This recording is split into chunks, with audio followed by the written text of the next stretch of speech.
Nawas tidak bisa pidato, nggak bisa pidato. Suatu saat dipaksa pidato sama khalifah itu. Hei para hadirin, kamu pinter apa goblok? Nah mereka pinter, mau ngandani wong pinter, terus pinter kok ngandani gitu. Akhirnya hadirin itu kan karena seneng sama Abu Nawas itu seneng. Ya sudah Abu Nawas, kalau gitu kita goblok. Aku mau mengambil wong goblok. Akhirnya terus wassalamualaikum warahmatullahi wabarakatuh. Jadi itu Abu Nawas juga bisa pidato, tapi dia tahu saja caranya menyelesaikan masalah. Jadi itu Abu Nawas. Jadi ya orangnya kacau tapi cerdas itu, makanya jadi guyonan. Sebenarnya Abu Nawas itu figur yang nyata, tapi tidak senaif yang diceritakan orang-orang di anekdot itu. Ya, beliau itu orang soleh ketika era Harun ar-Rasyid. Tapi ya tadi karena banyak cerita yang macam-macam. Ya, Abu Nawas itu, makanya ini cerita anekdot. Jadi riwayatnya agak jelas tapi lucunya jelas. Jadi itu. Dia itu mangkel punya tetangga profesor ahli astronomi. Adiknya itu mau iso omong kok. Abu Nawas mau pinter molak-malik omong, kan masyhur itu dia cerita. Hari Senin tanggal sekian lihat Abu Nawas di alun-alun mau terbang. Orang lihat semua itu Abu Nawas itu ya sudah di podium ya hanya gitu-gitu. Kok nggak mau terbang-terbang? Ya mau itu ya tidak. Wassalamualaikum warahmatullahi wabarakatuh. Yang bilang Abu Nawas terbang siapa? Abu Nawas mau terbang. Yang namanya mau itu ya tidak.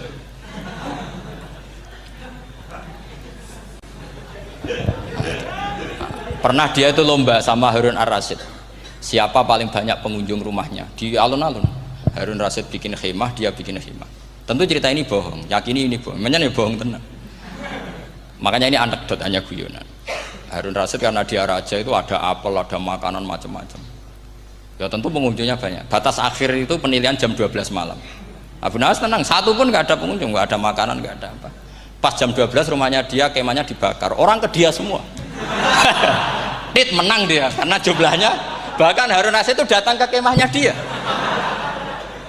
Karena lombanya kan pengumpulan massa terbanyak tit jam 12. Harun Rasyid pikirannya santri ya guys, sugoi jajan nggak mesti teko, pikirannya gitu. Abu Nawas pikirannya beda, jenis ono kebakaran pasti datang. Wes dihitung biaya khemah sama hadiahnya banyak hadiahnya. Yang ahli falak ini punya ilmu yang rasional, yang pinter sekali. Dia ilmuwan bahwa bumi itu bulat-bulat. Nah, saya lagi tren meyakini bumi flat itu ya kacau nih. Mau gara-gara penjelasan sing sepihak. Ini wong nganggur.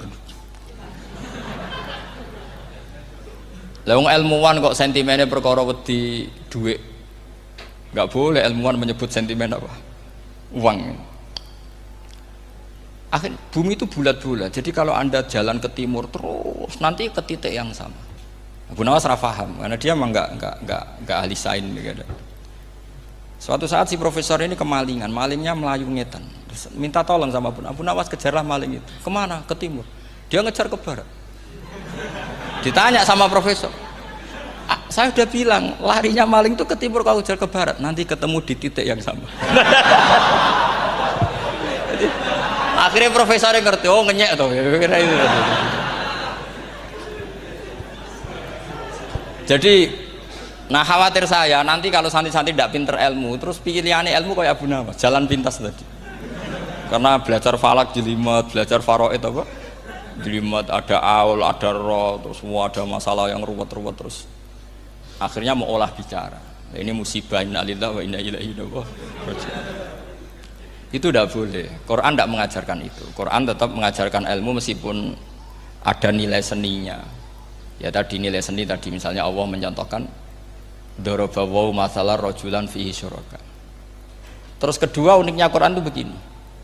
Setelah dipikir itu nyata-nyata lebih detail. Misalnya begini. Ketika Allah mencontohkan ba'udah itu nyamuk. Itu orang-orang kafir itu bilang gini, "Ya Muhammad, Tuhan Anda kehilangan stok ilmiah." Sehingga contoh itu enggak yang dahsyat tapi sekedar nyamuk. Wong nyamuk kok digawe contoh. Mbok ya contoh itu dinosaurus, tak jerapah, tak apalah yang keren itu. Mosok contoh apa? Nyamuk. Terus Allah menjelaskan innallaha la yastahi ayyadriba apa? Masalam ma. Contoh apa saja? Apa saja itu ditafsiri ba'udatan fama faqaha. Entah itu nyamuk, fama faqaha. atau yang di atasnya nyamuk, maksudnya di atasnya itu fil killah atau fisighor, atau yang di atas nyamuk yang lebih kecil ketimbang nyamuk. Sekarang saya contohkan kata Rasulullah, contoh yang kecil saja, nggak usah bikin nyawa, nggak usah, itu terlalu mustahil. Seorang pemahat patung, terus kamu pesen, Pak aku gak eno patung gajah, mesti muni sanggup. Tak muni, Pak gak eno patung gajah, ukurannya ya semestinya gajah, oke. Tapi Pak aku gak eno patung nyamuk, ukurannya ya sak nyamuk, kira-kira sanggup apa enggak? Artinya ketika Allah gawe nyamuk itu lebih sulit ketimbang gawe gajah, apa lebih mudah? Lebih sulit, karena nyamuk yang sudah kecil dia punya alat kelamin, terus seberapa juga alat kelaminnya juga tetap harus ada lubangnya, terus seberapa juga. Temen saya malah ada yang cangkem elek bilang gini, lalu ya punya kumannya seberapa. Nah ini pentingnya ngaji akal, kamu jangan hanya bilang wow dinosaurus, jerapah, seru nyamuk. Nah karena orang sudah ada itibar dengan nyamuk, didatangkanlah nyamuk banyak. Sebenarnya nyamuk banyak itu mergo mangkel, gak diperhatikan itu. Makanya terus. Lah ini saya tahadus binemat, istri saya itu sering protes. Istri saya kalau manggil saya Gus karena orang Jawa Timur, itu sama-sama jagongan itu, saya itu tidak pati sering digigit. Namun ya digigit tidak sesering sampean, itu jelas. Terus saya tanya, Gus punya doa apa, kenapa tidak pati begitu digigit nyamuk? Saya bilang karena saya sudah tahu hikmahnya nyamuk, jadi harusnya dia sudah tidak nyerang saya, kata saya gitu. Makanya ini ijazah, agak mandi salah sampean gitu. Karena tadi logika yang terbangun gitu, kalau Allah bikin gajah, melubangi belalai gajah itu masih masuk akal, bahkan saat kita bikin patung masih bisa. Tapi kata tadi nyamuk itu sudah kecil, harus punya usus, harus punya alat kelamin, harus punya telur, telurnya juga detail lagi. Ini disebut innallaha la yastahyi ayyadriba mathalam ma ba'udah. Sehingga ba'udah di mata ahli tafsir, di mata ulama ini contoh yang luar biasa. Tapi di mata orang-orang yang nggak seneng mikir, kok terima nyamuk itu. Makanya saya minta kangkang di sini bisa makan itu harus syukur. Makan itu luar biasa. Saya itu sering nyontohkan di Jogja ini. Saya punya temen sakit, kalau nggak ada obat dari Belanda itu mati. Kalau ini nggak dapat obat bagus dari Belanda atau dari Jerman itu meninggal. Berapa bulan lagi matinya? 3 bulan. Kalau nggak sampai dapat obat mati 3 bulan. Oh masih mandi obat yang di Jogja, apa itu makan atau minum? Kalau orang tidak minum tidak sampai 3 bulan sudah mati. Boy orang itu mikir seperti itu. Tapi kita ini kalau obat dari Jerman, dari Belanda itu hebat. Kalau enggak kita mati sebulan lagi, 3 bulan lagi. Allah bikin obat pada kita tiap hari, yaitu kita bisa makan, bisa minum. Itu kalau sekali nggak makan 5 hari bisa mati sampai. Tapi kita karena ngakan tuh hal yang biasa, nak duit iso utang terus dianggap biasa. Ini kalau ulama masalah besar. Punya otak seburuk itu tuh masalah besar bagi ulama. Sehingga Allah tidak malu ketika ngendikan kulu wasrobu, tidak malu karena makan ini urgen, sangat penting. Dan Allah tidak malu meskipun Quran itu temanya kelas tinggi, biasa Allah mengatakan jong koweku kulu min thayyibati marusang nakum, kamu makanlah.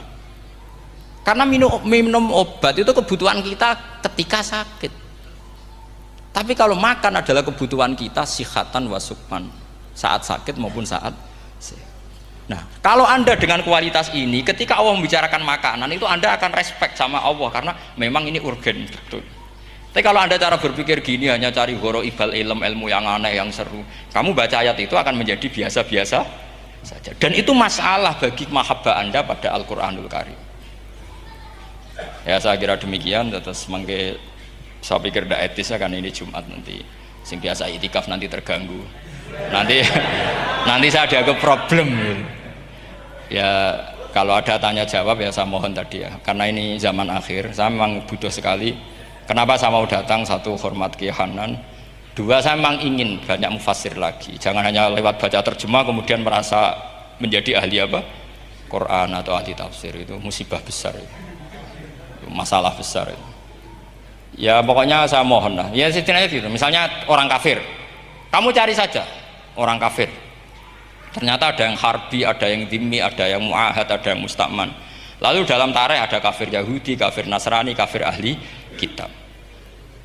Kalau di fikih ada kafir yang lahum kitabun, ada yang tidak lahum kitabun. Kalau yang lahum kitabun disebut ini kitabiah kholiso, yang tidak itu kan beda-beda di fikih. Boleh nikahnya ndak, khilu dzabihatihim atau tidak, itu kan detail sekali. Makanya saya mohon ini latihan detail. Oke, sampean tetap ngaji, sering khatam itu bagus karena mengumpulkan semua ilmu. Tapi sampean harus menganalisis secara apa? Saya dulu ngaji Mbah Mun Muslim ya kilatan. Tapi saya ngapalkan sama Gus Subab. Gus Subab putrane Mbah Mun, dulu muridnya Said Muhammad. Saya itu tak pelajari lagi di rumah, tak analisis lagi setelah besar sampai sekarang, karena ya itu beda. Kita selalu Robbi zidni apa? Ilma. Misalnya begini contoh ya, contoh. Kita mungkin tahu maknanya ayat tertentu itu begini. Misalnya begini. Faqula lahu qaulal layyinan la'allahu yatadzakkaru aw yakhsha. Musa dan Harun, jika kamu datang ke Fir'aun, maka kalau ngomong, kalau dakwah itu qaulal layyinan, dengan dakwah yang halus. Nggih, qaulal layyinan. Ini bagi yang ekstremis harus baca dialek ini. Ini kisah nyata yang diceritakan Habib Zain bin Semit ketika ngarang Al-Manhajus Sawi. Juga diulang-ulang di beberapa kitab. Suatu saat ada ustadz, corong Jawa Kemelinti, datang ke Harun Ar-Rasyid. Harun Ar-Rasyid ini Banil Abbas, termasuk zuriyahnya Abdullah bin Abbas. Karena Harun Ar-Rasyid sebagai khalifah tentu salahnya banyak ya. Namanya pejabat pasti salahnya banyak. Meskipun kebaikannya juga banyak, tapi salahnya juga banyak. Kalau kita kan tidak pejabat, salahnya tidak banyak, tapi prestasinya juga tidak banyak. Ya kan, misalnya ada tamu Raja Salman, katanya hormat tamu wajib, kamu kan tidak bisa hormat. Karena dia juga tidak mau dihormati kita kan. Nah terus si ustadz tadi datang begini, saya itu masih hafal teksnya. Ya Amirul Mukminin, inni nasihun lak famusyaddidun alaika fala tajidanna ala nafsika fi nafsika aliyya syai'an. Saya ini mau nasihati Anda, tapi saya maaf sekali karena nasihat saya ini kasar sekali. Musyaddid itu kasar, keras. Fala tajidanna fi nafsika aliyya syai'an, saya mohon jangan dimasukkan hati lah. Makanya terjemah bebasnya jangan masukkan hati. Katanya Harun Rasyid langsung marah. Uskut ya jahil, kamu itu ustadz bodoh. Kamu tidak boleh keras sama saya. Dia masih bantah, saya keras sama Anda karena Anda salahnya banyak. Terus apa kata Harun Ar-Rasyid? Inna wa ta'ala qad arsala man huwa khairum minka ila man huwa syarrum minni. Wa ma'adzalika qala ta'ala faqula lahu qaulal layyinan. Allah mengutus orang yang jelas lebih baik ketimbang kamu, yaitu Musa dan Harun. Musa dengan ustadz ini baik mana? Tidak, sama jawab saja. Baik Nabi Musa kan? Ilaman huwa syarrun minni. Fir'aun dengan Harun Ar-Rasyid buruk mana? Buruk Fir'aun. Itu saja masih dengan etika faqula lahu qaulal layyinan. Musa dan Harun kamu harus sopan. Ndak wae Fir'aun wajib sopan, ndak wae aku ra sopan. Lah ini sudah iktibar dari terjemah netral atau terjemah yang datar, bahwa Allah ngutus Musa dan Harun ke Fir'aun, dan Musa dan Harun diharuskan kaulal layinan. Tapi menjadi energi mafhum yang luar biasa. Nak dakwai Fir'aun wae kaulan layinan, apa maneh dakwai podo-podo mukmin. Makanya kata Harun Rasyid, uskut ya jahil. Inna wa ta'ala qad arsala man huwa khairum minka ila man huwa syarrun minni. Wa ma'adzalika qala ta'ala faqula lahu qaulal layyin.